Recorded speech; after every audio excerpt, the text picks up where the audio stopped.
chiaro che già il titolo esprime bene ciò di cui tratterà questo film. So che si parte dagli anni 80, anni importantissimi, addirittura dall'82, anno che non posso dimenticare innanzitutto perché è l'anno in cui mi sono maturato, cioè ho finito la scuola, per cui ero un giovane degli anni 80, la generazione del riflusso. E poi mi ricordo benissimo che quell'anno addirittura, tanto per citare due episodi, vennero per la prima volta, credo, i Rolling Stones in Italia e quell'anno addirittura noi diventammo campioni del mondo. Per cui io mi ricordo che diciamo, il mondo ci guardava per tutte queste cose belle, ma per me era un anno importantissimo. Questi bambini partono dall'82, dagli anni 80, quante cose sono cambiate.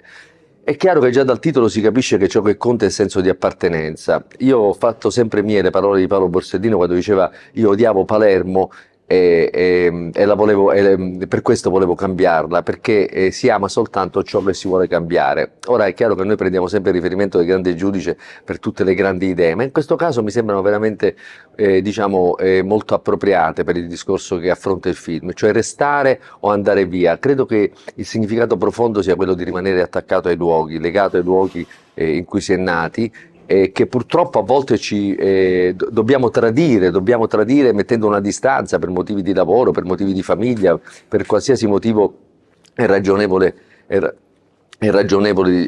diciamo, motivazione.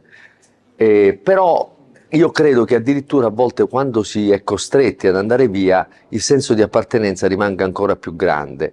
Per cui per i fortunati, per coloro che possono scegliere e dovranno scegliere sempre di più di rimanere nella nostra bella terra di Sicilia, io credo che questo film sia molto importante, perché in qualche modo ci dà come dire, i parametri di un doppio binario, quello dell'appartenenza ma anche quello della lontananza. Sappiamo benissimo, a volte anche le storie d'amore purtroppo si sviluppano nella distanza e non è detto che vadano male o vadano peggio delle altre. Credo che l'importante sia il sentimento che hanno dentro i due innamorati, così come il sentimento che abbiamo dentro tutti noi agrigentini, tutti noi siciliani nei confronti della nostra terra, per cui la lontananza non ci abbatte e cerchiamo sempre di più di ridurre la distanza tra noi e il posto dove siamo nati.